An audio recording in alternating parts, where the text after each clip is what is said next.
Ya, ini semua tetap dalam rangka kita percaya kedaulatan alam.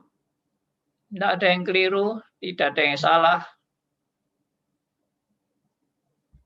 Dan kalau toh itu terjadi dalam hidup kita, itu tidak berarti Tuhan tidak mempedulikan kita. Dan Tuhan meninggalkan kita, tidak. Kita tetap percaya Tuhan sangat dekat dengan anak-anaknya. Dan Tuhan tidak pernah meninggalkan anak-anaknya. Tuhan selalu menyertai apapun yang terjadi. Ya, ini memang kali ini lebih gila-gilaan memang korbannya. Di ruangan saya ini, di lantai 2 ya, saya tiap malam kalau persiapan itu selalu dengar sirenenya ambulan. Bolak-balik, malam-malam sampai jam 12 malam, jam 1 pagi. Terus luar biasa sekali. Ya, kalau orang dengar itu katanya ngeri ya. Katanya, wah, tambah stres katanya. Kalau saya sih, ya siap-siap aja. Kalau sudah waktunya. Dan sekali lagi, kematian itu meskipun tidak ada COVID-19 kan juga ada kematian. Hanya ini agak sedikit menggugah. Ya toh. Dari zamannya Adam dan Hawa jatuh dalam dosa ya sudah mulai ada kematian. Ya, kematian pertama ya Abel. Ribuan tahun sampai hari ini kematian terus jalan. Tapi orang nggak bingung kan, biasanya nggak bingung dengan kematian kan.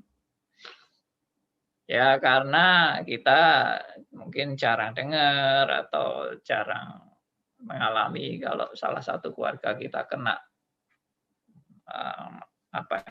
musibah sampai mati dan sebagainya. Kalau kena pun enggak sampai beruntun, wah habis ini, habis ini, habis ini.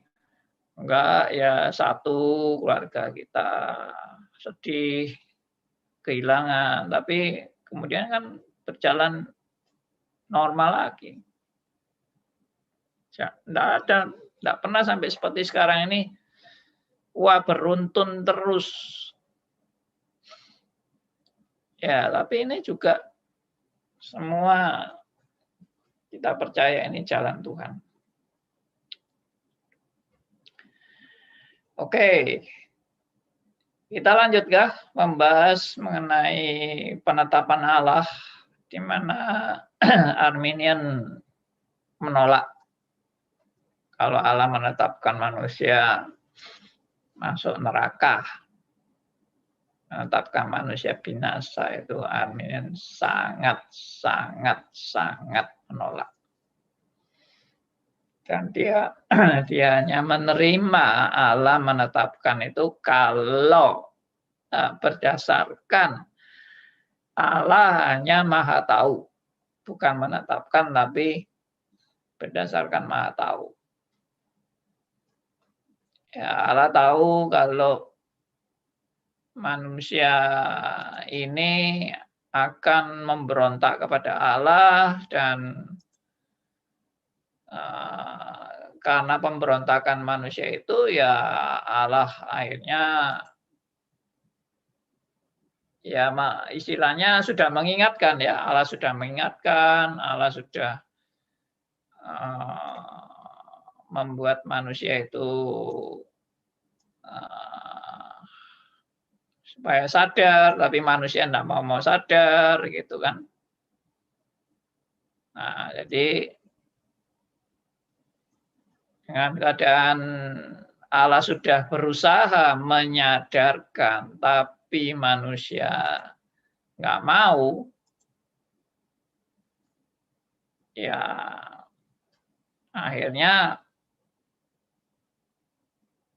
ya sudah, manusia itu masuk neraka bukan karena penetapan Allah, tapi manusia masuk neraka karena maunya manusia itu sendiri. Sebetulnya Allah udah ingin menyelamatkan orang itu, tapi karena orang itu nggak mau, ya istilahnya dengan sedih hati Allah itu akhirnya ya merelakan yang Allah nggak rela, merelakan manusia itu binasa gara-gara kekerasan hati manusia. Tapi sebenarnya pendapat Arminian seperti ini sangat-sangat kontradiktif. Ya toh? Kontradiktifnya itu begini. Kalau Allah memang ingin menyelamatkan si A, tapi Allah tahu bahwa si A itu keras hati. Dan akhirnya Tuhan itu kan menantikan pertobatan si A kan. Tuhan sangat berharap dengan pertobatan si A karena Allah menginginkan si A itu selamat dan semua orang diinginkan selamat. Ya, ini contohnya dari semua orang yang diinginkan selamat itu si A ini yang diinginkan selamat. Tuhan menanti-nanti si A ini tidak bertobat-tobat. Akhirnya sampai detik kematiannya si A tetap tidak mau bertobat. Akhirnya Tuhan sedih dan akhirnya merelakan si A masuk neraka. Ini kontradiktif enggak?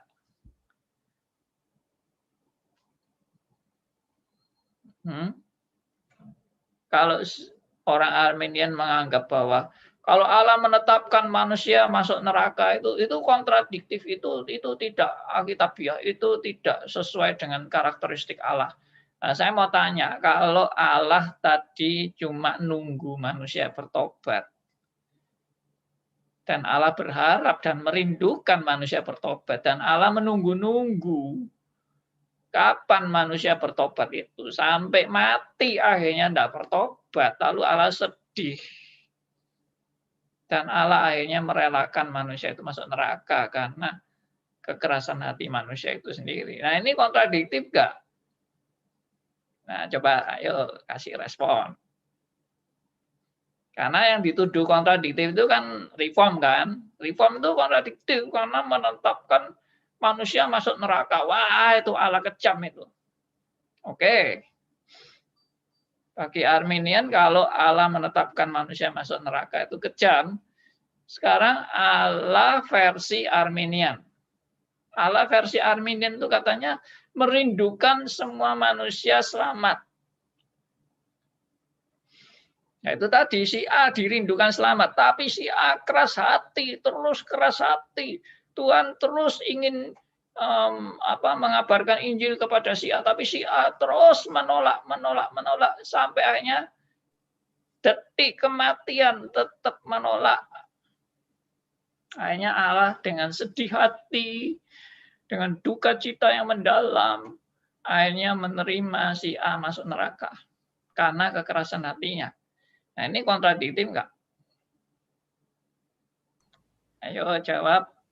Mohon izin Pak Andi. Ya. Jadi mungkin di sini kita memang tidak bisa mengenal Allah itu secara jati diri Allah secara total itu tidak mungkin ya. Tetapi kita bisa melihat dari atribut-atributnya. Kalau mungkin teman-teman dari Arminian menekankan atribut Allah adalah Maha Kasih. Jadi dia tidak mungkin melemparkan orang ke neraka. Tetapi atribut yang lainnya mungkin kurang dipertimbangkan. Misalnya Maha Adil dan Maha Kuasa. Kalau dalam kasus yang disampaikan tadi, kalau Allah sampai menghendaki orang itu sebenarnya bertobat, tetapi akhirnya orang itu tidak bertobat, berarti Allah itu tidak maha kuasa karena kehendaknya tidak jadi. Padahal kehendak Tuhan itu pasti akan terjadi. Ya. Demikian untuk mulai, Pak. Baik. Jadi Pak Heru menegaskan, ini kok recordingnya stop ya. Ya, Allah itu menegaskan bahwa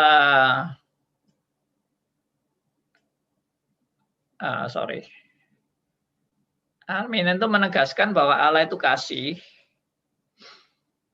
dan kurang menekankan atau melupakan penekanan bahwa Allah itu berdaulat. Sehingga kalau Allah cuma menunggu doang, itu tidak menunjukkan bahwa Allah itu berdaulat dan berkuasa untuk menyelamatkan seseorang. Allah cuma menunggu aja. Oke, baik. Ada lagi? Allah pasif, Allah tak berdaya.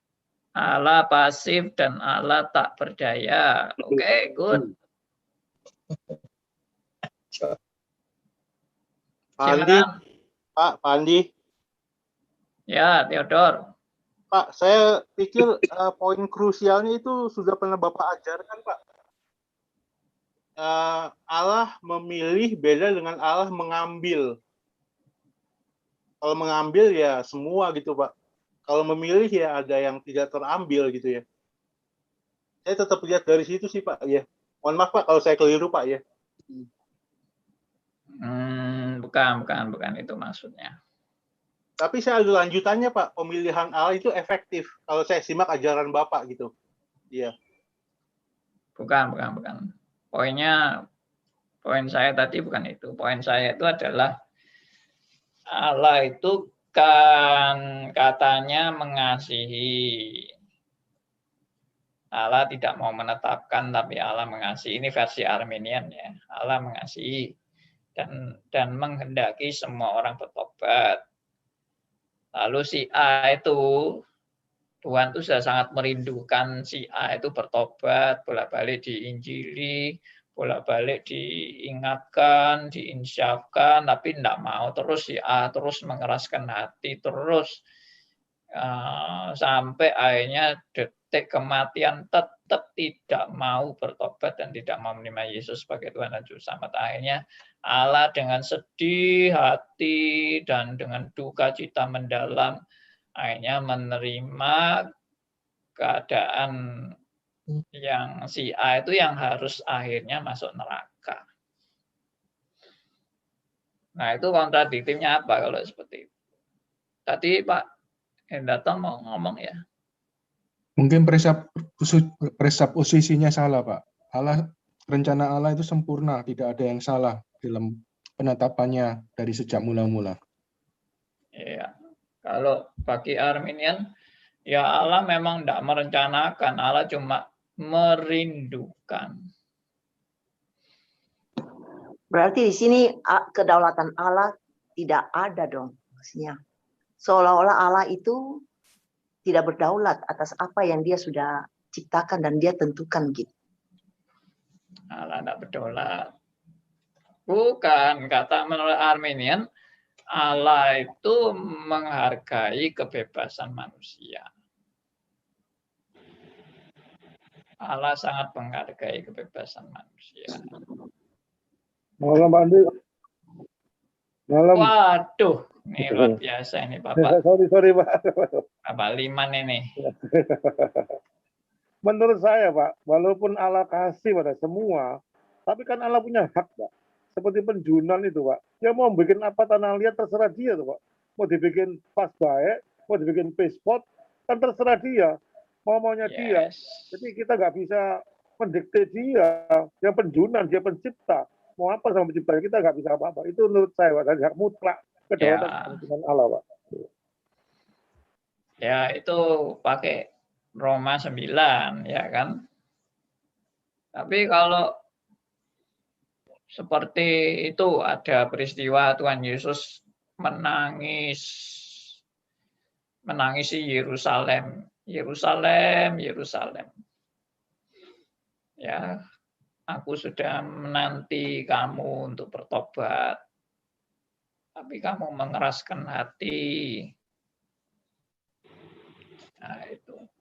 Ada ayat-ayat seperti itu. Jadi seolah-olah dengan ayat itu Tuhan itu kan menanti Yerusalem yang keras kepala itu. Tapi Yerusalemnya nggak mau. Apa enggak gini, itu natur Tuhan ada dua, Pak. Dia sebagai manusia, Pak, mungkin bicara pada waktu itu, Pak. Atau kita secara sebagai manusia dia tidak tahu, memang semua merindu gitu. Nah, itu mungkin ada dua nature-nya itu, Pak. Oke. Ya, apalagi? Ayo, siapa mau jawab? Antromorfis lagi ya Pak ya, Pak? Ya? Antromorfis lagi nih Pak. Antroposentris atau antropomorfis? Antropomorfis nih. Antropomorfis, ya. Bahasa gambaran manusia. Tadi saya coba lagi Pak. Saya penasaran Pak. Ya, ini kayak silakan. kuis aja Pak ya, kayak kuis Pak ya. Pak, apa mungkin Pak orang kalau mengeraskan hati dia dicobai oleh keinginannya sendiri gitu Pak? Maksudnya itu yang Bapak ajarkan second cause gitu Pak ya. Ya. Mungkin begitu sih, saya nggak tahu Pak. Saya baru kepikiran itu aja Pak ya. Oke. Jadi kontradiksinya Allah adalah Allah mengasihi tetapi pasif dia. Kontradiksinya. Kalau mengasihi ya bertindak dong. Ya, oke. Good. Allah mengasihi tapi pasif. Kalau boleh, Pak, kalau sederhananya Allah yang mengeraskan tuh memang sudah ditentukan bahwa dia keras, Pak. Tapi pada waktu ada kekerasan muncul, itu dia nggak tahu itu rencana Allah, Pak. Kerasnya karena dewek, Pak. Jadi dia tanggung jawabnya dia sendiri gitu, Pak. Maksudnya, Pak. Keras karpe dewe. Oke ya, sekarang saya mau kasih poinnya. Semua jawaban tadi bagus dan melengkapi ya tentang ada first cause, second cause apa, lalu Allah pasif ya, dan Allah sebetulnya yang berdaulat, harusnya berdaulat dan menentukan dan sebagainya. Oke, good semuanya good. Tapi ada satu poin yang saya mau sangat tekankan di sini. Yaitu pertobatan itu datangnya daripada Tuhan. Ya, pertobatan itu datangnya daripada Tuhan. Jadi kalau Tuhan menanti, sedangkan pertobatan itu dari Tuhan. Tapi Tuhan cuma menanti. Yaitu omong kosong, menantinya itu tuh omong kosong. Karena yang bisa membuat manusia bertobat itu ya Tuhan sendiri. Tuhan sendiri yang bisa membalikkan hati seseorang dari hati yang keras menjadi hati yang lembut. Hati yang membatu bisa dihancurkan oleh Tuhan. Ya, jadi omongan dari Arminian, golongan Arminian kalau Tuhan itu memang mengharapkan, sangat mengharapkan pertobatan seseorang dan Tuhan menantikan pertobatan seseorang itu dengan segala kerinduan yang sungguh untuk orang ini bertobat. Tapi yang tadi Pak Aryo bilang Tuhan itu cuma pasif aja. Ya pasif itu justru itu yang fatal. Kenapa fatal? Karena pertobatan itu datangnya dari Tuhan. Kalau Tuhan itu cuma hanya berharap dan tidak bertindak untuk merubah hati manusia, pasti semua manusia itu binasa. Pasti. Sudahlah, ini kuncinya. Seorang Arminian harus mengingat Siapa yang bisa merubah hati seseorang? Siapa yang bisa menghancurkan hati yang keras? Siapa? Tidak mungkin manusia itu sendiri. Bagaimana manusia itu bisa menghancurkan hatinya yang keras itu? Hatinya yang sombong, hatinya yang buta secara rohani. Mati rohani. Nah, itu poinnya. Berarti Efesus 2:8-9 ini, Pak.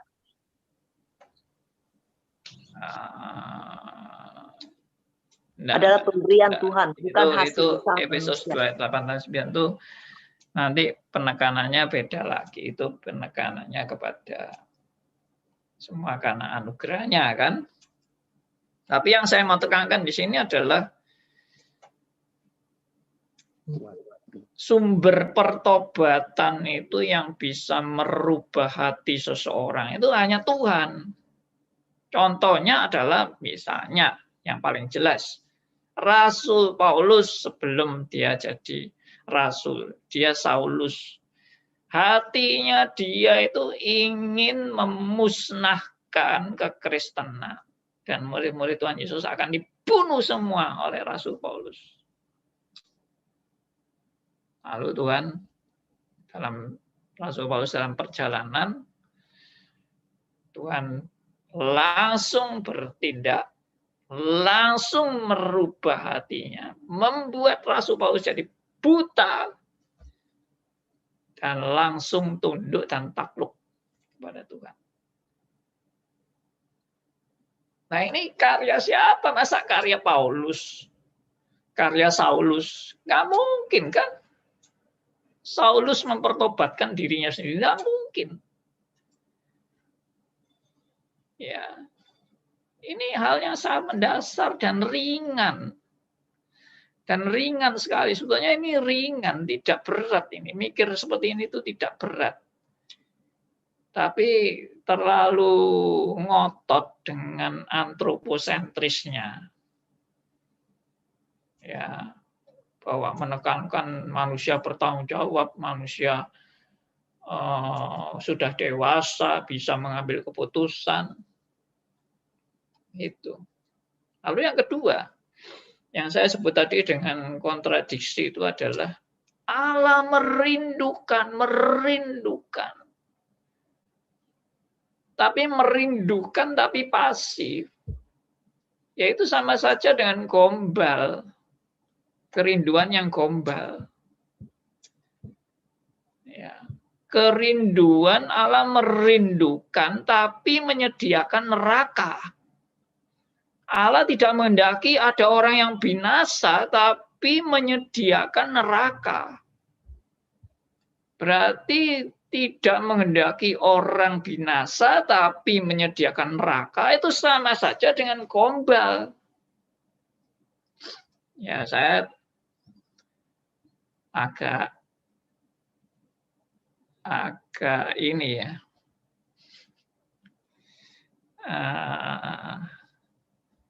Ya, to the point lah. Saya enggak belok-belok ke sana ke kemari dulu. Langsung aja. Ya, Allah rindu. Sama seperti orang jatuh cinta. Aku rindu sama kamu. Ya,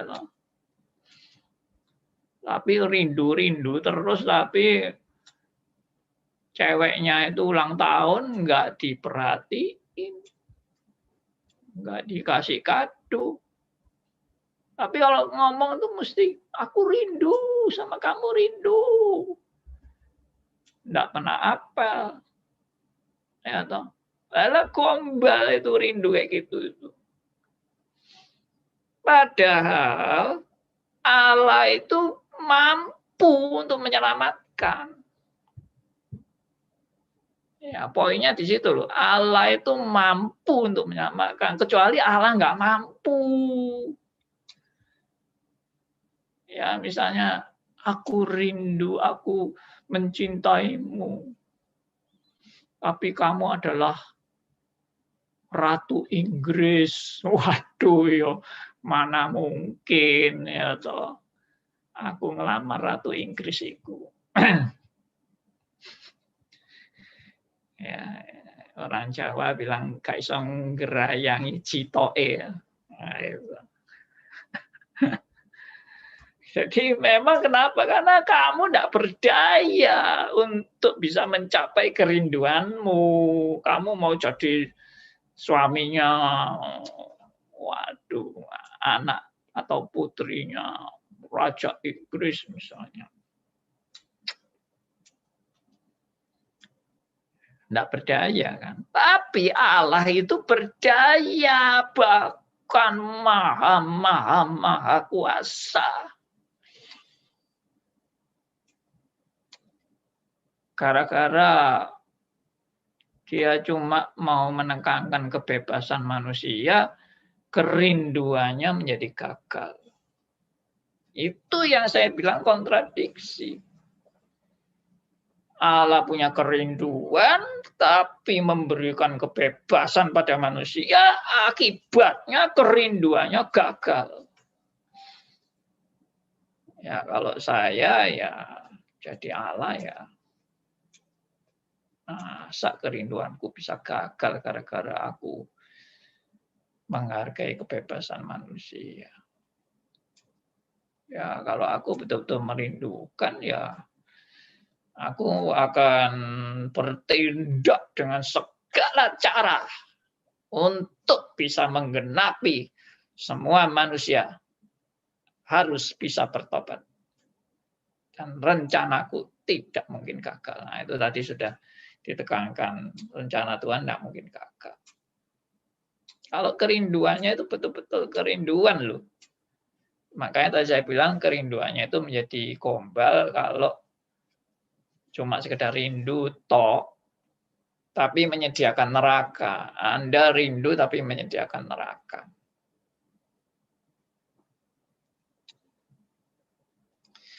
Nah ini juga saya tegaskan kembali tentang izin, mengizinkan. Armin kan lebih suka kata mengizinkan. Allah tidak menetapkan manusia masuk neraka, tapi Allah mengizinkan. Saya mau tanya, kalau menetapkan itu kejam, menetapkan masuk neraka itu kejam. Saya mau tanya, kalau mengizinkan masuk neraka itu kejam enggak? Sama-sama kejam, Pak. Sama-sama kejam, Pak. Nah, iya. Oh, sudah tahu neraka itu menyiksa manusia sampai ancur-ancuran gitu loh di neraka itu. Sampai betul-betul tersiksaan kekal yang amat sangat tersiksa. Padahal Allah itu merindukan manusia semua selamat. Dan Allah tidak mau kejam. Dia tidak tega untuk menyiksa manusia selama-lamanya. Nah, kalau emang nggak tega, kenapa diizinkan? Gara-gara menghargai kebebasan manusia. Gara-gara menghargai tanggung jawab manusia. Sehingga Allah sebetulnya tidak mau menetapkan manusia masuk neraka, tapi Allah mengizinkan. Ya sami mawon, jawabannya gitu. Jadi bagi saya Armin itu fail dalam mau menyelamatkan Allah. Untuk Allah terbebas dari tuduhan kejam. Allah terbebas dari tuduhan Allah itu punya rencana yang jahat. Sama aja mengizinkan. Ya, saya pernah kasih ilustrasi ini kan kepada dalam acara ini juga, ya kan? Kita mengizinkan anak kita minum Baygon. Nah, masa itu diizinkan? Loh iya Pak, kan kita sudah kasih peringatan sama anak kita. Kamu jangan minum baikon. Karena kalau kamu minum baikon, kamu mati. Ya, itu terbakar semua itu. Mahmu itu dan kamu mati. Jadi jangan minum baikon. Lalu akhirnya setelah kita kasih peringatan, lalu anak kita itu mau minta izin sama kita. Pak, tolong Pak, izinkan saya minum baikon. Loh, saya kan sudah kasih tahu kalau kamu minum itu nanti kamu bakal mati. Ya, tolonglah saya dihargai kebebasan saya untuk mencoba. Saya kan sudah dewasa. Terus kita sebagai orang tua gimana? Ya wis, minum menai. Gitu. Konyol kan? Masa Tuhan mengizinkan? Ya. Nah, ini semua argumentasi ini boleh. Ya, saya tetap rindu orang-orang Armin untuk akhirnya, oh ya, saya harus menyadari bahwa pertobatan itu datangnya dari Tuhan. Meskipun mungkin ada ayat-ayat yang menunjukkan bahwa Tuhan itu sepertinya menanti pertobatan, tapi itu antropomorfis. Itu yang Pak Hendarto tadi sudah sebut. Antropomorfis. Jangan Allah menyesal itu diterjemahkan secara hurufiah, ya, atau Allah bertobat diterjemahkan secara hurufiah. Tuhan Yesus Allah merindukan diterjemahkan secara hurufiah, merindukan kayak manusia merindukan. Semua itu antropomorfis. Yang jelas Allah itu sudah Alkitab dengan sangat-sangat jelas menegaskan Allah itu berdaulat atas segala sesuatu dan tidak ada keputusannya yang keliru dan tidak ada rencananya yang gagal. Termasuk merindukan orang-orang pilihannya, semuanya selamat, tidak ada yang gagal. Kalau itu yes. Allah merindukan semua orang pilihannya, pasti selamat dan tidak akan gagal. Itu yes. Tapi kalau kerinduannya Allah versi Arminian, Allah bolak-balik gagal. Allah merindukan bertobat, akhirnya keras hati sampai mati, tetap keras hati, ya sudah terpaksa masuk neraka. Berarti kerinduan Allah gagal kan? Nggak tercapai kan? Nah, gimana kalau seperti itu? Ya. Ada yang bukakan kitab Wahyu kadang-kadang Pak. Itu ada yang dihapus tuh katanya. Dihapus berarti dulu kan ada. Ya, betul. Ya, itu juga cara Armenian berargumentasi bahwa itu ada kitab kehidupan. Nama kita itu di situ dihapus. Tuh. Berarti kan kita itu sudah direncanakan selamat gara-gara kita memberontak, dihapus. Ya. Itu juga diterjemahkan secara hurufiah. Padahal itu namanya kitab kehidupan, nama-nama yang tercantum itu kan bahasa antropomorfis. Ayo Anda menganggap itu sama dengan Anda punya buku gitu, lalu bisa dibusek-busek, di tip X atau apa. Kalau sekarang sih komputer ya tinggal di delete gitu aja kan. Ya. Allah itu seperti itu. Allah itu berharap si A selamat. Namanya sudah dicantumkan di kitab kehidupan. Akhirnya si A berontak, ya wis delete gitu. Kalau seperti itu ya berarti administrasinya surga itu kacau. Ya. Masa Allah nggak tahu si A ini bakal bertobat apa enggak bertobat? Masa Allah nggak tahu sampai ditulis? Kalau Allah sudah tahu, ya Arminian mengakui nggak kalau Allah nggak tahu? Ngakui kan? Kalau Allah sudah tahu Arminian si A itu akan pasti sampai mati tidak akan bertobat. Buat apa ditulis di kitab kehidupan? Itu sudah mubasir dalam kemahatauan Allah, itu sudah mubasir. Berarti Allah keliru kan mencatatnya, sudah dicatat terus loh ternyata si A ini berontak sama aku, ya wes tak hapus. Kan keliru kan nulisnya kan. Itu bahasa antropomorfis, itu menunjukkan apa? Nama dihapus. Nama dihapus itu ya sudah, artinya ya sudah ditetapkan masuk neraka. Itu aja kok sulit. Pak Andi, malam Pak Andi. Ya Pak Sony silakan. Sorry, ini pemikiran saya ini poin yang kedua ini. Tadi kan Pak Andi mengatakan bahwa itu pertobatan itu datangnya dari Tuhan karena kontradiktifnya. Nah, yang kedua, karena Allah merindukan itu kan pasif. Nah, jadi tidak mungkin, tapi dia menyediakan neraka. Nah, persoalannya kalau menurut saya melihat baik itu dari segi pandangan Arminian maupun dari pandangan Calvin, persoalannya kita sendiri tidak tahu kan yang mana orang pilihan Pak sebagai manusia. Oh, iya. Yang mana orang-orang yang ditetapkan Allah bahwa dia itu mati masuk surga atau masuk neraka. Nah, kita tidak tahu orang-orang itu siapa, dan kita sendiri sebagai manusia boleh dikata ya bisa saja itu si A, si B, si C, dan kita tidak tahu semua apakah memang itu dia orang pilihan ataupun orang yang memang sudah ditetapkan oleh Allah untuk masuk surga atau neraka.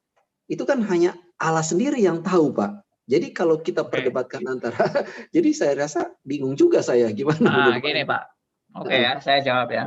Iya. Masalah yang saya sebutkan ini tadi itu bukan berkenaan dengan saya tahu siapa yang binasa dan siapa yang nggak binasa. Itu memang kita nggak tahu, tapi yang pasti Allah tahu. Nah, poinnya di sini kita tidak membicarakan bagaimana saya mengetahui si A atau si B atau si C itu selamat atau tidak, atau nggak tahu, memang itu bukan porsinya kita untuk tahu. Jadi poinnya ini di sini, pembelajaran kita ini bukan untuk kita tahu, bukan, tapi untuk kita mengerti bagaimana Allah itu berencana. Allah itu menggenapi rencana. Dan kita tahu akhirnya bahwa semua itu anugerahnya. Itu poinnya. Poinnya itu semua anugerahnya. Bukan kita yang menentukan si A atau si B, itu bukan urusan kita. Tapi kita tahu bahwa kalau sampai Pak Sony dan saya dan semua rekan-rekan bisa percaya kepada Kristus, itu only by grace. Itu bukan kemampuan kita untuk kita yang bisa memilih Tuhan. Tapi Tuhan yang memilih kita. Nah, itu poinnya, Pak. Jadi di sini pembahasan Arminianisme dan Calvinisme ini jangan salah mengerti, dan kita tidak punya maksud untuk menghakimi orang. Sama sekali enggak tahu. Jadi saya pun juga enggak akan menghakimi orang yang sekarang ideologinya Arminian pasti masuk neraka. Oh, itu enggak pernah keluar dari mulut saya. Pak Andi. Karena saya sendiri juga dulu orang Arminian kok. Pak Andi. Ya, Pak Gegi. Saya boleh kasih cetusan sedikit. Yes. Tapi kalau sebagai orang reform kan tahu orang itu misalnya Kristen KTP, sudah tahu jelas Kristen KTP, tahu-tahu meninggal, ya pasti sebagai orang reform ya tahu kalau itu sudah binasa. Gini Pak, sorry saya potong. Saya pernah kasih statement ya. Kalau kita lihat orang ini Arminian sampai mati dia itu menganggap bahwa keselamatan itu karena perbuatan baik. Lalu kita lihat matinya dia itu sebagai orang yang menolak anugerah Tuhan. Itu kan yang kita lihat, Pak. Tapi yang kita nggak lihat, itu yang saya pernah bilang, kurang 5 detik dia sebelum mati, dia jadi reform. Ya, itu bisa. Iya. Iya. Jadi Tapi kalau kita tahu, bisa menghakimi kita orang. tahu, nginjili terus, ditolak terus. Ya, diinjili terus. Loh, Waktu dia sakit nolak terus. Itu Atau kan, meninggal, ya kita tahu kalau dia sudah pasti binasa. loh, kita nggak tahu kalau 5 detik sebelum itu dia bertobat tapi nggak ngomong sama siapapun. Karena Injil sudah disampaikan. Itu bisa juga. Nggak bisa Iya, Pak Titi, kan? karena kita bukan Allah. Allah yang tahu semuanya. Iya, maksudnya Kalau di luar Kristus, sudah pasti loh. loh, belum tentu juga. Maksud saya orang yang di luar Kristus itu waktu diinjili nolak. Tapi 5 detik sebelum mati, tidak ada yang tahu. Terus tiba-tiba Roh Kudus bekerja. Maka Dan itu perlu membuat dia penginjilan. menerima Yesus.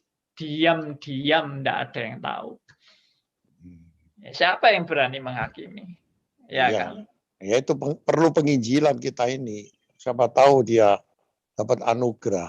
Nah iya, maksudnya gini loh Pak, dia itu dulu sudah diinjili, bolak-balik diinjili, menolak terus.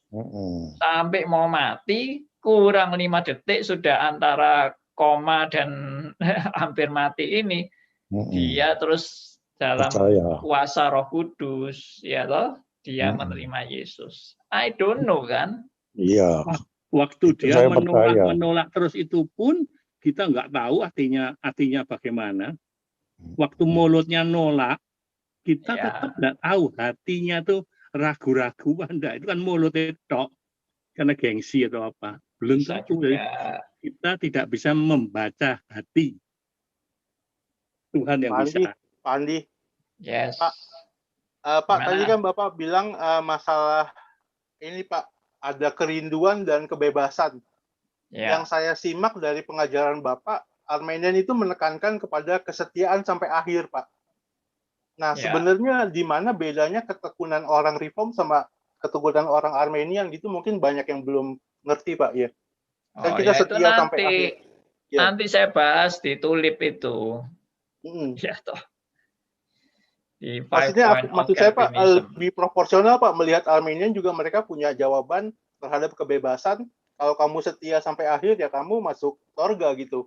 Ya, dia menekankan itu memang setia sampai akhir baru masuk surga. Cuma saya kan pernah mengcounter kan, siapa sih yang benar-benar bisa setia sampai akhir? Dalam arti tidak bercacat, dalam arti bisa benar-benar sempurna, dalam arti tidak pernah berdosa. Siapa yang mampu? Ya toh. Sudah itu omong kosong semua itu. Bukan Tuhan yang mau. Ya. Jadi Armenian sama dua tokoh itu, yang satu yang penjahat di sebelah kanan Tuhan itu disalib. Contoh yang lain lagi, benar-benar hamba Tuhan yang sangat besar, hamba Tuhan yang sangat sakti, ditolak oleh Tuhan. Nah, wis, dari situ kita tahu penentuan selamat, tidak selamat. Wis, kita bukan wilayah kita. Lihat dua contoh gila itu, dua contoh ekstrim gila. Ya kita belajar Armenian sama Calvinis kan bukan masalah neraka dan surga, Pak. Kalau Kiki bilang kan bukan itu masalahnya, Pak. Karena pengertian, Pak, itu.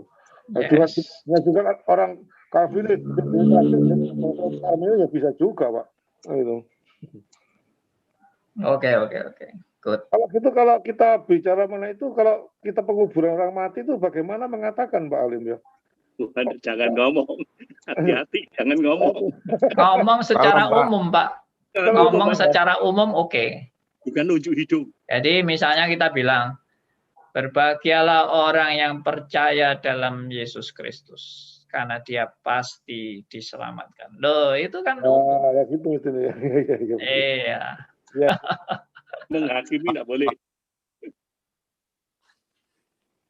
Andi, tapi terus terang saya banyak mendengar hamba-hamba Tuhan memang secara itu reform, ya semua mengatakan semua by anugerah.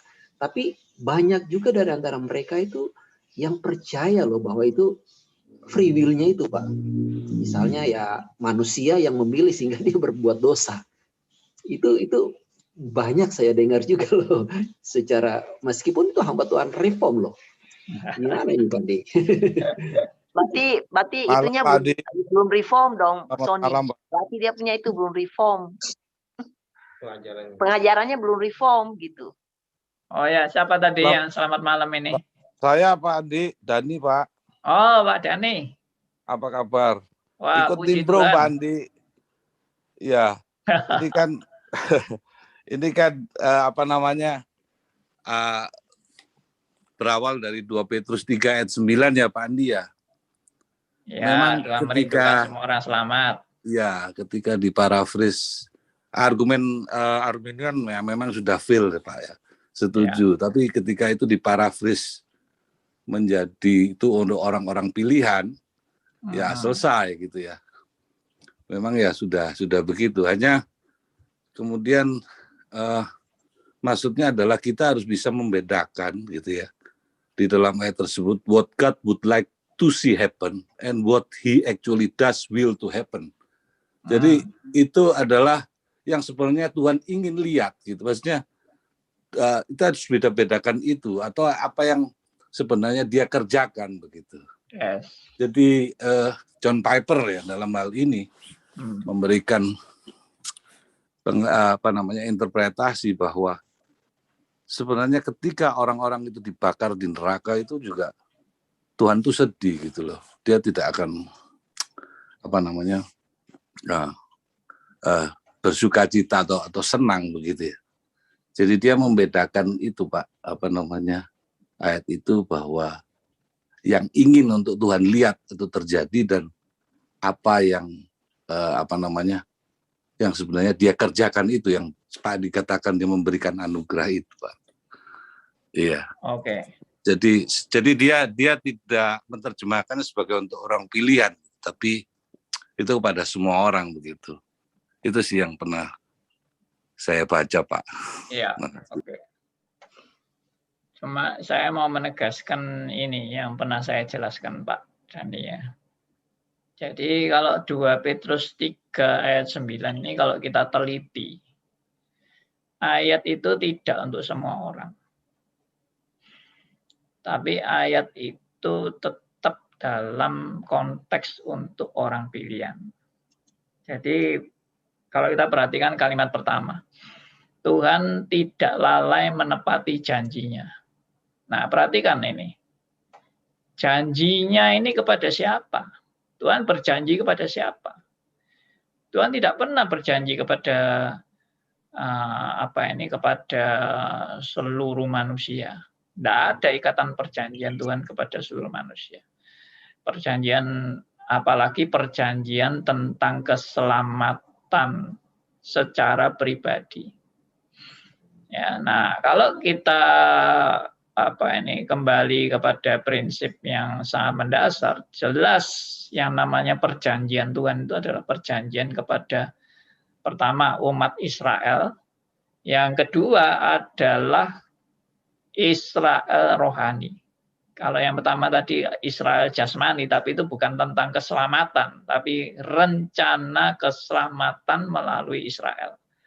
Sedangkan janji kepada Israel rohani adalah keselamatan secara pilihan sebelum dunia dijadikan. Dan Tuhan memang menghendaki semua orang pilihannya pasti selamat. Jadi saya menafsirkan 2 Petrus 3:9, ya maaf mungkin agak beda sama tadi yang Pak Dani baca tentang tulisannya Pak John Piper. Cuma saya sendiri nggak terlalu banyak membaca tulisannya Pak John Piper. Cuma saya melihat kalau konteks 2 Petrus 3:9 ini konteksnya adalah perjanjian tetap bagi orang pilihan.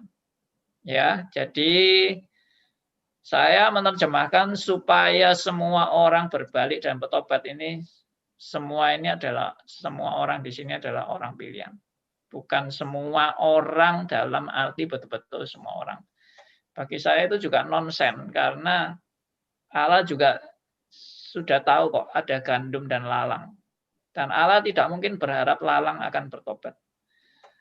Ada domba, ada kambing. Allah juga tidak mungkin merindukan kambing bertobat. Karena dari awalnya sudah begitu. Nah, ini mungkin bisa menjadi pertimbangan untuk Pak Dhani. Baik Pak, terima kasih Pak Andi. Terima kasih Ini saya Pak baca buku dari itu Pak, bukunya yang Does God Desire All to Be Saved, itu dari Desiring God. Oke. Iya. Terima kasih Pak. Terima kasih Pak masukannya juga. Pak Andi. Ya, Bu Lani. Pak Andi, ini benar nggak ya pikiran saya? Saya sih sederhana aja nih Pak. Kalau menurut saya, kalau pilihan sih emangnya udah ditetapkan ya Pak. Pokoknya siapapun yang baik atau yang jahat, yang apa dipilih ya terserah Bapaknya yang mau pilih ya. Ya. Saya lihat dari yang disalib perampok itu yang disalib. Ya. Nah, dia kan belum berbuat baik, belum Bible study, belum ikut street ya. Tapi waktu disalib itu engkau bersama-sama dengan aku, ya kan? Berarti emangnya udah orang pilihan. Jadi umpamanya saya sama Theodor ya, umpamanya yang pilihannya itu Theodor mau apapun, mau brengsek dulu kayak apa, emang udah pilihan ya pasti dikasih ya pilihan. Kalau saya seharusnya masuk neraka biarpun baiknya gimana, hormatnya gimana, ya tetap itu pilihan. Ya itu satu ya Pak. Nah sekarang kita kan sama-sama masih hidup, masih bisa belajar, masih bisa apa gitu ya. Mau Arminian kek, mau Reform kek, mau apa kek gitu ya. Mungkin ada yang belum belajar, ada yang mungkin yang belum belajar juga orang pilihan, mereka yang sekarang mungkin Islam, Muslim, Buddha. Nah, kita sebaiknya kan sekarang masih hidup ya Pak. Kita kan emang belajar untuk taat, untuk apa gitu ya. Seperti kita nih sama-sama semuanya, kita nggak tahu orang pilihan. Ya, Pak Keki atau Ibu Lani atau pendeta semuanya ya kan. Ya kita emang semuanya juga Tuhan maunya ya kita bertobat ya benar-benar. Tapi kan hati manusia siapa yang tahu, nggak tahu. Tapi kita harus rajin belajar gitu. Itu Pak. Nah, belajar untuk apa? Bukannya untuk keselamatan ya. Kita kan mau tahu gitu loh, kita udah diselamatkan, kita harus bertumbuh. Itu sih pikiran saya ya, nggak tahu tapi benar apa enggak ya. Ya kita tapi kalau orang yang biasa udah dikasih Roh Kudus, kita sebenarnya males, semuanya males. Tapi di belajar itu dikasih Roh Kudus ya kan, untuk bertumbuh terus, untuk belajar bagaimana kehendak Tuhan, bagaimana itu. Itu saya sih sederhana aja gitu loh. Saya lihat dari perampok, kok dia belum belajar street, belum berkelakuan baik, kok diterima sama Tuhan. Itu aja Pak. Terima kasih. Tapi saya nggak tahu. Sharingnya Bu Lani ini bukan sederhana, dalam ini sharingnya. Iya Pak Andi ini memusingkan Pak. Karena kalau menurut Calvin dalam total depravity, kita semua sudah jatuh ke dalam dosa kan. Bahkan Yesus bilang hati kita gelap gitu kan. Ada orang Yahudi salah paham tentang Abraham. Oh Abraham itu orang baik, dia dipanggil karena orang suci. Padahal Abraham sendiri tidak jauh lebih baik. Om Lani memusingkan Pak Andi. Pak Andi. Nggak ada yang sorga satupun. Semuanya. Pak Andi. Ya. Pak Andi. Ya Pak Kegi.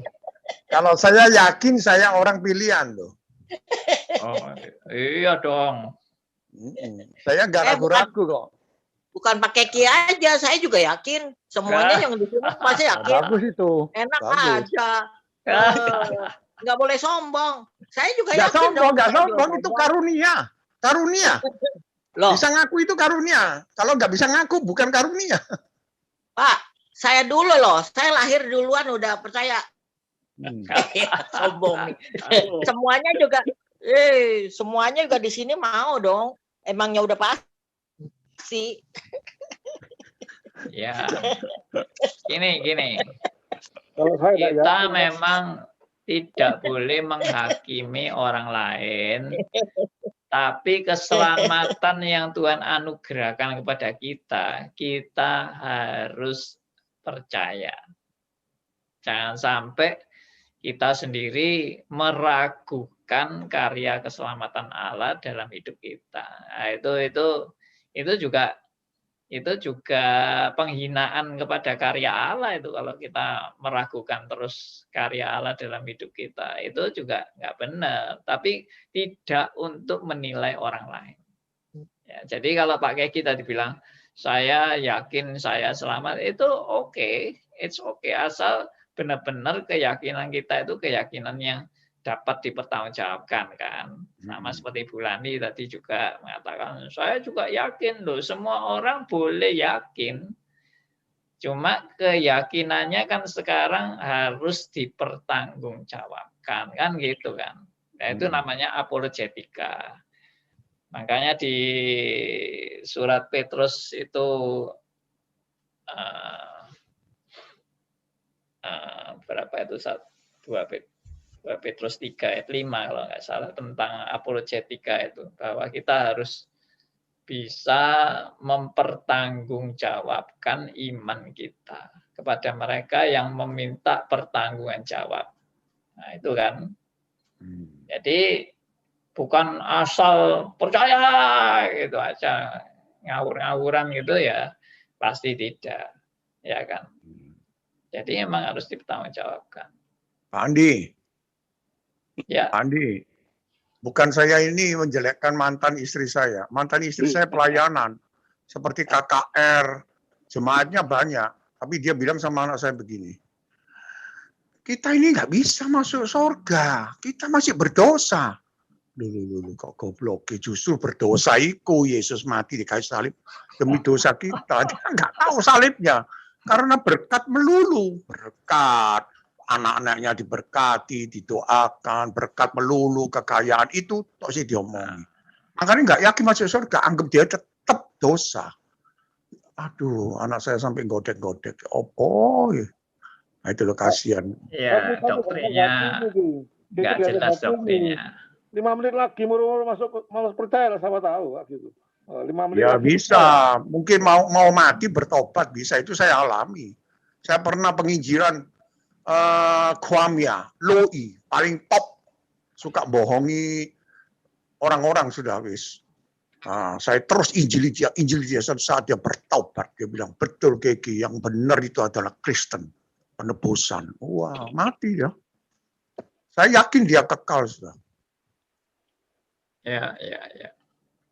Makanya perlu penginjilan, sangat perlu penginjilan. Kita yang Iya telah dong. ditebus loh ya. Kalau itu nggak udah merasa nggak bisa ditebus, nggak mau ditawarin penginjilan, loh. itu question mark. Oke. 1 Petrus 3 ayat 15. Ya kan?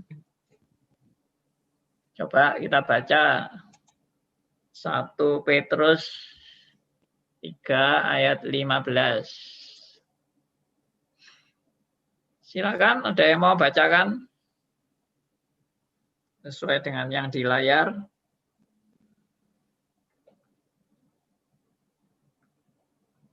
Mari, siapa yang mau bacakan? Tetapi kuduskanlah Kristus di dalam hatimu sebagai Tuhan, dan siap sedialah pada segala waktu untuk memberi pertanggungan jawab kepada tiap-tiap orang yang meminta pertanggungan jawab dari kamu tentang pengharapan yang ada padamu. Tetapi haruslah dengan lemah lembut dan hormat. Lanjut, Pak. Yes. Dengan hati nurani yang murni, supaya mereka yang memfitnah kamu karena hidupmu yang saleh dalam Kristus menjadi malu karena fitnahan mereka itu. Ya, oke. Jadi ini sudah sangat jelas sekali ya bahwa kita ini yang beriman itu harus mempertanggungjawabkan iman kita. Dasarnya apa iman kita? Bukan dasarnya ngawur ya, tapi dasar yang berdasarkan pada firman Tuhan sendiri, dan itu yang makanya kita belajar bersama ya dalam forum-forum seperti ini supaya kita itu mempertanggungjawabkan iman kita. Dari mana kita tahu atau dari mana kita yakin bahwa kita pasti selamat? Nah, itu.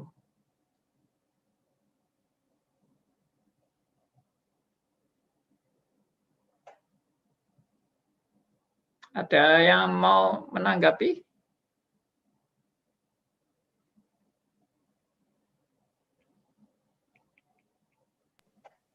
Mungkin Pak, seperti doanya Ibu Meta, dia bertanya balik, why have you chosen me, Pak? Orang pilihan seringkali bertanya balik, apa benar Tuhan pilih saya? Ya, saya kepikiran itu sih, Pak. Ya.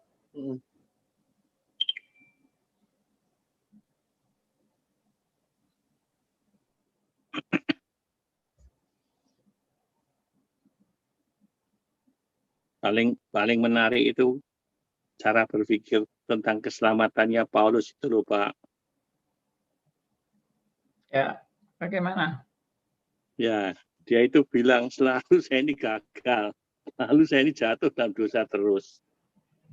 Nah, dia itu keselamatannya dia itu menurut dia mestinya saya sudah pasti gagal lah. Saben kali dia selalu jatuh dalam dosa terus sampai mati kok. Tapi ya tadi dia in between antara ketidakmampuannya dia dan anugerah Tuhan tuh. Di situ dia mendefinisikan keyakinan keselamatannya dia. Satu pihak masa lampau yang serem, sudah bertobat pun selalu jatuh dalam dosa terus. Saben kali saya ingin berbuat baik, selalu aku sudah membuat kejahatan. Terus itu dilakukan. Sampai Tuhan perlu ngasih iblis suruh tusuk jarum dia seumur hidup, tidak boleh dilepaskan terus jarumnya itu. Nah, itu di situ kombinasi antara dua hal itu ya, yang dia yakin akan keselamatannya hanya di situ. Di satu ya, saya ini tidak pernah tidak berbuat dosa. Di satu pihak lagi dia tahu anugerahnya yang begitu besar. Itu dia bilang, hanya oleh anugerahmu saja aku ini masih bisa selamat. Definisi keyakinan keselamatannya dia antara dua masalah itu. Ketidakmampuannya dia dan anugerahnya Tuhan.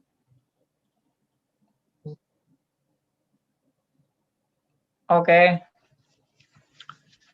Ya, saya kembali kepada topik tentang Arminianism dan Calvinism. Jadi orang Arminian memang dia tidak berani memastikan pasti selamat. Kenapa tidak berani memastikan pasti selamat? Ya karena Tuhan aja tidak menetapkan kok. Tuhan tidak menetapkan kok manusia mau memastikan. Ya, berarti dianggap kalau orang sudah merasa pasti itu sudah kayak melebihi Tuhan yang memastikan dirinya pasti selamat. Tuhan aja tidak memastikan kok. Nah, ini menurut Arminian. Ya, jadi makanya tadi kan ada bilang Yang menentukan tuh finish-nya. Kalau kamu finish-nya bisa finishing well, ya kamu selamat. Kalau enggak bisa finishing well, ya fail, gagal. Wah, itu makanya tadi saya akan counter dengan siapa sih yang berani bilang kamu mampu finishing well? Siapa yang berani? Itu malah tambah sombong, itu tambahan. Kalau Anda merasa Anda yang mampu finishing well, dengan kesetiaan Anda dan dengan ketaatan Anda, dengan kesempurnaan Anda, itu sombong amat. Justru orang reform kalau mengatakan saya pasti selamat, itu bukan kesombongan. Karena keselamatan saya itu bukan saya yang mampu memperoleh keselamatan. Keselamatan saya itu hanya semata-mata karena anugerah Tuhan. Nah, itu tadi Pak Keki menegaskan itu. Itu bukan karena saya, itu only by grace. Anugerah. Maka siapa yang sombong? Arminian apa Reform? Hah? Yang sombong siapa? Ya, yang mengandalkan Rata-rata orang Reform. Emangnya benar. Saya juga sombong, Pak. Saya juga Enggak, ada yang pasti selamat. karena menganggap Pakai itu sama tuh. Berarti Bulani enggak bisa kepancing ini Bulani ini. Iya betul. Saya setuju. Semua sombong. Enggak ada yang enggak sombong. Cuma secara teologi menegaskan keselamatan bukan karena kemampuan manusia. Nah, kalau Arminian kan keselamatan karena manusia bisa setia. Maka kalau secara de facto ya memang kita sama-sama sombong. Tapi secara teologis, jelas teologinya Arminian itu meninggikan manusia. Karena manusia yang mampu. Gara-gara saya mampu setia, saya baru bisa diselamatkan. Nah, itu semua pasti sudah menyimpang dari Alkitab.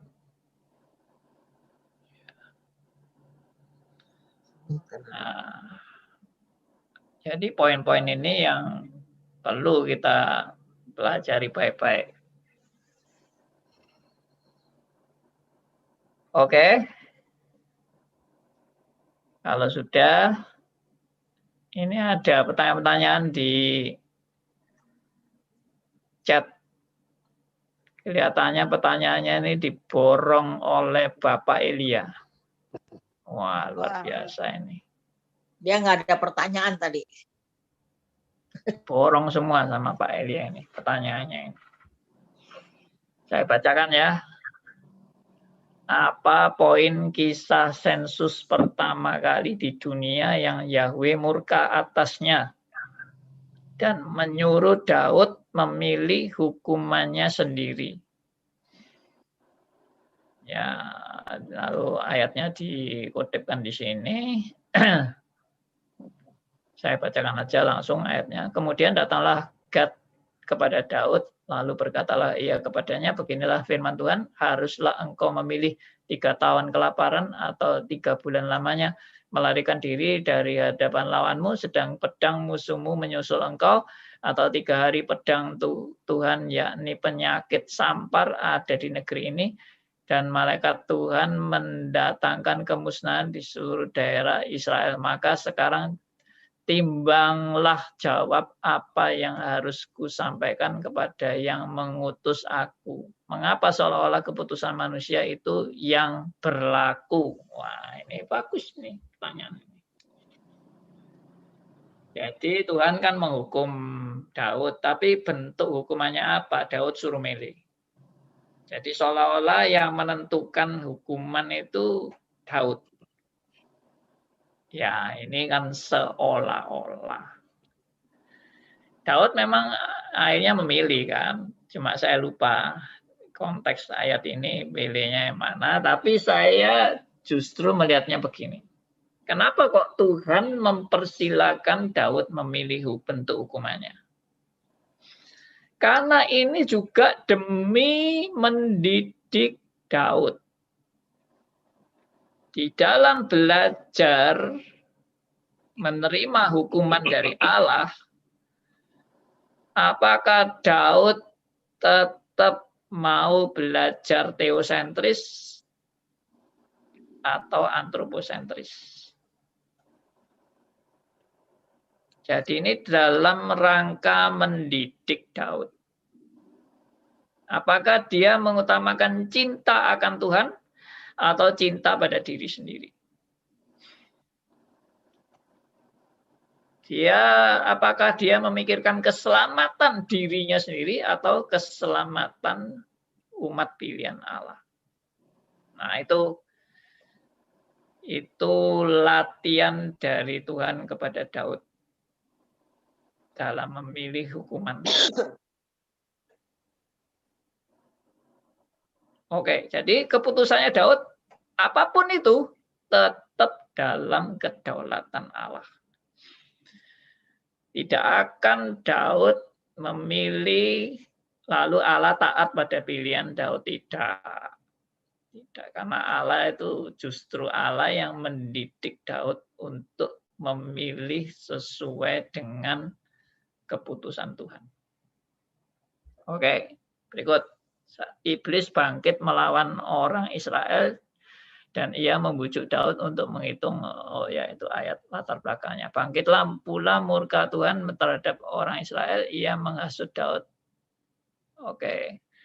Kenapa topik yang sama tapi sumbernya beda? Apakah satu Tawari itu mewakili second cause yang Arminian?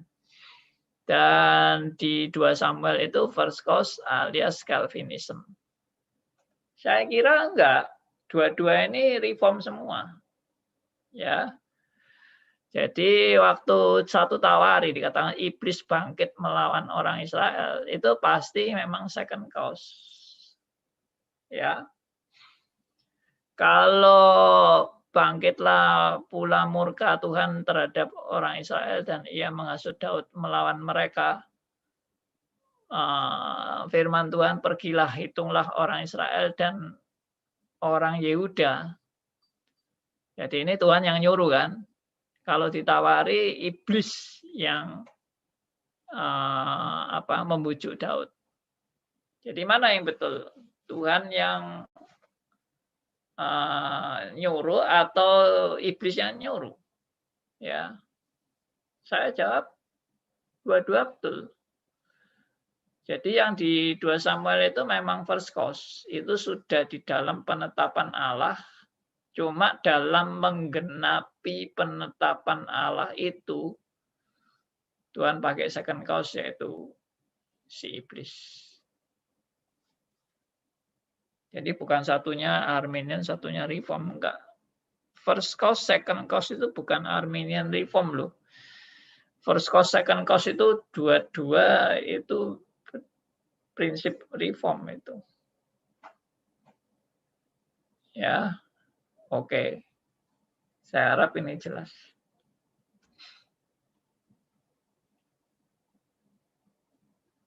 Baik. Masih ada pertanyaan? Ada pertanyaan dari YouTube, Pak. Ya, silakan. Yolan. Dari mana? Yolan Bali. Oke. Shalom, malam Pak Andi. Izin bertanya, bagaimana saya tahu saya orang pilihan, Pak? Terima kasih. Baik. Coba baca 1 Yohanes 5. Ini ayatnya saya share ini. 1 Yohanes 5 ayat 13. Untuk Yolan ya, di Bali. 1 Yohanes 5:13 saya bacakan. Semuanya itu kutuliskan kepada kamu supaya kamu yang percaya. Ya, kamu itu siapa? Kamu yang percaya kepada nama anak Allah. Ya, tinggal sekarang saudara percaya nggak sama nama anak Allah? Kalau saudara percaya, saudara mesti tahu bahwa kamu memiliki hidup yang kekal. Jadi ini sangat-sangat jelas firman Tuhan mengatakan setiap orang yang betul-betul percaya kepada Yesus sebagai Tuhan dan Juru Selamat, dia sudah memiliki hidup yang kekal. Dari mana tahu? Ya dari firman Tuhan. Ya, firman Tuhan bukan hanya ini loh. Ini hanya salah satu dari sekian banyak firman Tuhan yang menegaskan tentang keyakinan keselamatan. Ini ayat ini mengajarkan keyakinan keselamatan di dalam Kristus. Pertanyaannya yang mungkin untuk kita semua adalah apakah saya benar-benar sudah percaya kepada anak Allah? Nah, apakah saya sudah percaya? Kalau sudah, ya sudah pasti selamat. Tidak ada yang orang yang percaya kepada benar-benar percaya loh ya, bukan percaya ikut-ikutan atau percaya apa ini masih ragu-ragu kepercayaannya, bukan, tapi betul-betul percaya.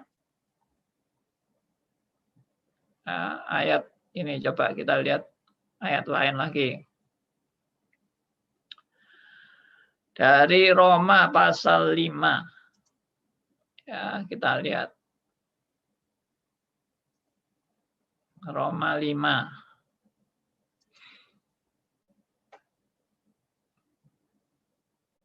Ayat 5 sampai ayat ke 9. Atau 10. Roma 5 ayat 5 sampai 10. Silakan, ada yang mau bacakan? Saya, Pak Andi. Ya, silakan. Dan pengharapan itu tidak mengecewakan, karena kasih Allah telah dicurahkan di dalam hati kita oleh Roh Kudus yang telah dikaruniakan kepada kita. Karena waktu kita masih lemah, Kristus telah mati untuk kita orang-orang durhaka pada waktu yang ditentukan oleh Allah. Ayat ke-7. Sebab tidak mudah seorang mau mati untuk orang yang benar, tetapi mungkin untuk orang yang baik ada orang yang berani mati. Akan tetapi Allah menunjukkan kasih-Nya kepada kita, oleh karena Kristus telah mati untuk kita ketika kita masih berdosa. Lebih-lebih, karena kita sekarang telah dibenarkan oleh darah-Nya, kita pasti akan diselamatkan dari murka Allah. Sebab, jikalau kita ketika masih seteru diperdamaikan dengan Allah oleh kematian anak-Nya, lebih-lebih kita yang sekarang telah diperdamaikan pasti akan diselamatkan oleh hidup-Nya. Yes. Nah. Jadi apakah benar ya bahwa aku sudah percaya dan menerima Yesus sebagai Tuhan dan Juru Selamat, dan aku percaya bahwa Yesus sudah mati bagiku, ya sudah mati untuk kita, nih karena Kristus telah mati untuk kita ketika kita masih berdosa. Kalau sudah, ya kita itu pasti, nih, kita pasti akan diselamatkan dari murka Allah. Karena apa? Karena karya Kristus, bukan karena kehebatan kita atau kesetiaan atau kehebatan, kesempurnaan, kesalehan kita. Tidak, sama sekali tidak. Saya tidak ngajarin orang Kristen tidak perlu saleh loh ya, tidak perlu berbuat baik, bukan itu maksud saya. Tapi keselamatan itu semata-mata karena anugerah Allah. Lalu ayat 10 itu paling tegas. Sebab jikalau kita masih seteru diperdamaikan dengan Allah, artinya waktu Kristus memperdamaikan kita itu waktu masih seteru dengan Allah. Ya, oleh kematian anaknya, lebih-lebih kita sekarang, maksudnya sekarang ini sudah di dalam Kristus. Kita waktu belum di dalam Kristus, Kristus mau mati buat kita. Sehingga kita sekarang sudah di dalam Kristus. Nah, sudah di dalam Kristus ini jelas-jelas keselamatannya lebih pasti lagi. Karena waktu di luar Kristus, Kristus mau mati buat saya, sehingga saya diselamatkan. Sekarang saya sudah di dalam Kristus, ya pasti lebih diselamatkan lagi. Itu poinnya kan di situ.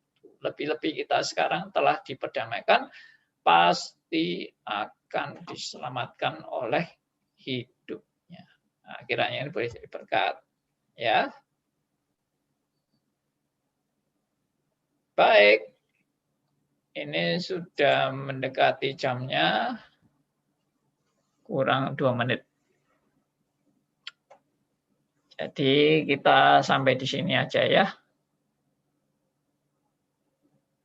Bersyukur pada Tuhan karena Tuhan sudah memimpin kita belajar firman Tuhan sampai hari ini, memperlengkapi kita dan membuka mata rohani kita sehingga mengenal kebenaran demi kebenaran oleh karya Roh Kudus.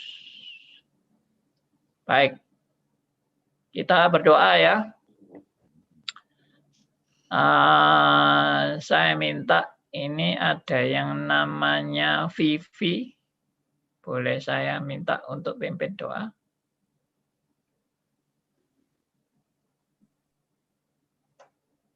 Ya Pak. Ya. Mari kita berdoa, Bapak Ibu. Terima kasih Tuhan untuk kesempatan di mana kami boleh diperlengkapi Tuhan. Bahkan kami dibukakan dalam pemahaman kami dan iman kami semakin diteguhkan. Kami bersyukur untuk kesempatan yang indah malam hari ini. Bahkan kami bersyukur juga untuk hamba-Mu, Pendeta Andi Halim yang boleh mengarahkan kami, membimbing kami, dan terus Tuhan pakai pelayanannya semakin menjadi berkat dimanapun Tuhan tempatkan dan dimanapun beliau melayani. Kami bersyukur untuk semua hal yang boleh kami belajar malam hari ini. Tuhan mari tolong kami supaya kami semakin merendahkan hati kami di hadapan Tuhan dan sesama kami. Biarlah kami terus melihat kepada anugerah Tuhan yang kembali membawa kami untuk melihat bahwa kami adalah manusia berdosa yang tidak layak untuk menerima anugerah keselamatan daripada Tuhan. Hanya karena anugerah dan kasih setia Tuhan itulah memungkinkan kami dan memberikan kami anugerah keselamatan itu. Terima kasih Tuhan dan terus bawa kami untuk terus mendoakan juga saudara-saudara kami, memberitakan kabar Injil kepada mereka yang belum percaya, bahkan keluarga-keluarga kami mungkin yang masih belum mengenal Tuhan. Kiranya Ibu boleh semakin memberikan kami semangat, bahkan kerinduan kepada kami juga untuk menyatakan kasih Tuhan kepada mereka. Terima kasih Bapa untuk malam hari ini. Di dalam nama Tuhan Yesus kami berdoa dan mengucap syukur. Amin.